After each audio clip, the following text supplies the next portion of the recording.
Welcome, everyone, to the second episode of our online novel writing workshop. In this session, we will be diving into one of the most important aspects of writing a novel, the idea. Today, we're going to explore how to craft a solid and clear idea and how you can effectively transform that idea into a well-executed piece of work or even a meticulously crafted first novel. The idea, in its most basic sense, forms the foundation of your entire novel. It's one of the critical elements that must be crystal clear to you from the very start. Writing a novel is often compared to embarking on a journey or constructing a building. Just as an architect wouldn't start building without a blueprint, or a traveler wouldn't set off without a clear destination in mind, you, as a writer, must have a clear understanding of your novel's structure and flow before you begin. Without this clarity, you may find yourself stuck, unable to move forward, or unsure of what to write next. What I mean by this is that from the very first outline of your novel, you need to be able to visualize and understand exactly where your story is headed. It's like if you were boarding a train for a journey before you even step on board. You should know what time the train departs, where it's leaving from, how long the trip will take, and which station you will get off at. If you don't have all this information, you might find yourself on a train without knowing where it will take you. The lack of direction could leave you lost or uncertain. Similarly, if you're building a structure and don't know how many floors it will have, how many apartments will be on each floor, or the overall size of the building, you'll struggle. Imagine you have a piece of land and want to build a structure on it, but you have no clue how to proceed. That's what starting a novel without a clear idea is like. You'll be writing blindly, without any sense of direction or purpose. But if you have other opinion on this, let me know it in the comments. This is why it's essential that from the very first moment you begin writing your novel, you have a precise understanding of what's going to happen throughout the entire story. You need to be able to clearly visualize the arc of the plot, from the beginning to the end. This journey from point A to point B forms the core of your novel. You need to know exactly who your story starts with and which characters will guide the reader toward the final points of resolution of your novel. Now, let's break this down more slowly and methodically. When we talk about writing a novel, we're referring to something that compels you to write in the first place. This driving force can come in many forms. It might be an idea, such as a crime committed in an unusual way, or it could be a collection of emotions, thoughts, or ideas that you want to express. In some cases, it could even be an issue or ideology that you feel strongly about and want to explore in your writing. But here's the thing, in order to write a novel, you need a story. And a story means a narrative, a tale, if you will. For that narrative to exist, you need an idea. This idea will be told in the form of a story, and that story will involve characters, main characters, supporting characters, and so on. These characters will interact with one another, and through their actions and interactions, events will unfold.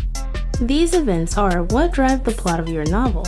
As the events progress, a conflict will emerge between the protagonist and the other characters in your novel. Alternatively, a crisis may arise within the protagonist's life, creating tension that needs to be resolved. The job of the novel is to explore this tension, to see what happens, how the protagonist deals with the crisis, and ultimately, how the problem is resolved. The resolution marks the conclusion of the novel, where all the narrative threads come together and everything is explained. So, to recap, you need an idea, a story that expresses that idea, characters who bring the story to life, and a sequence of events that lead to conflict. This conflict forms the drama of the novel. Finally, you need an ending that resolves the conflict and explains everything that has happened. At this point, I want to stress the importance of being able to articulate your idea clearly and succinctly. You should be able to summarize the main idea of your novel in about 50 words. While this isn't a hard and fast rule, it's a helpful guideline to follow. Being able to articulate your idea in a concise manner helps you maintain control over your narrative. ensuring that you're able to write your novel in a professional and coherent way. If you can summarize your idea in just 50 words clearly, concisely, and with purpose, you'll find that you have a much easier time writing your novel. You'll be less likely to get stuck, face writer's block, or feel lost in the middle of the writing process. So, how do you condense your idea into just 50 words? The key is to take the main issue or concept that's driving your writing and distill it into a story idea. For example, let's say someone wants to write a novel about human relationships, particularly the dynamics between men and women, or about love and emotions. If I ask them what their novel is about, and they reply, it's about university students who fall in love and experience complex relationships, showing different perspectives on love. Have they truly articulated their idea clearly? Not really. They've expressed a broad, general theme, but they haven't provided a clear, specific story. To turn this general idea into a more concrete story, they could instead say, two male university students both fall in love with the same girl.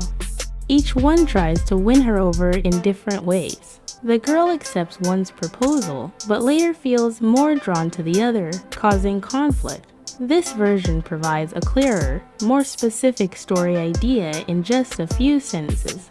Let's take another example. Someone might want to write a novel about the world, how it's run, whether governments control everything, or if there are secret organizations manipulating global events. Again, this is a broad, abstract idea. To turn it into a workable novel idea, they could say, an engineer invents a device that can translate thoughts into visual graphs. A secret organization discovers this invention and tries to steal it from him.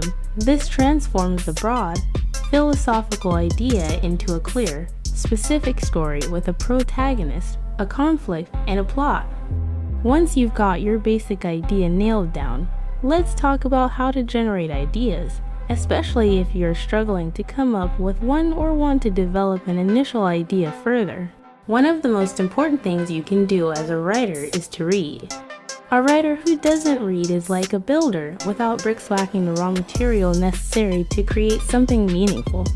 You need to read every day. Read literature, novels, history, politics, economics, everything. Your reading will shape your understanding of life, providing you with the material you need to write your novel.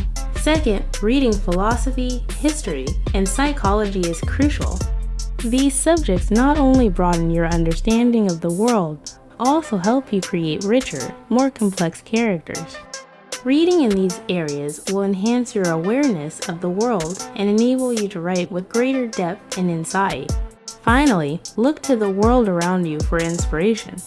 Real-life situations, events, and news stories can serve as rich sources of ideas for your novel.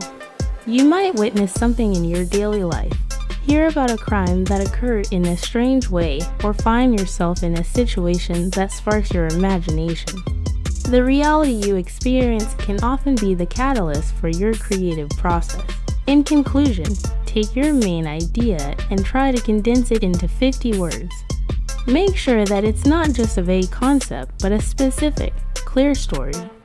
This exercise will help you maintain control over your narrative and avoid writer's block, allowing you to write with confidence and purpose. Thank you very much for watching, and see you in the next video.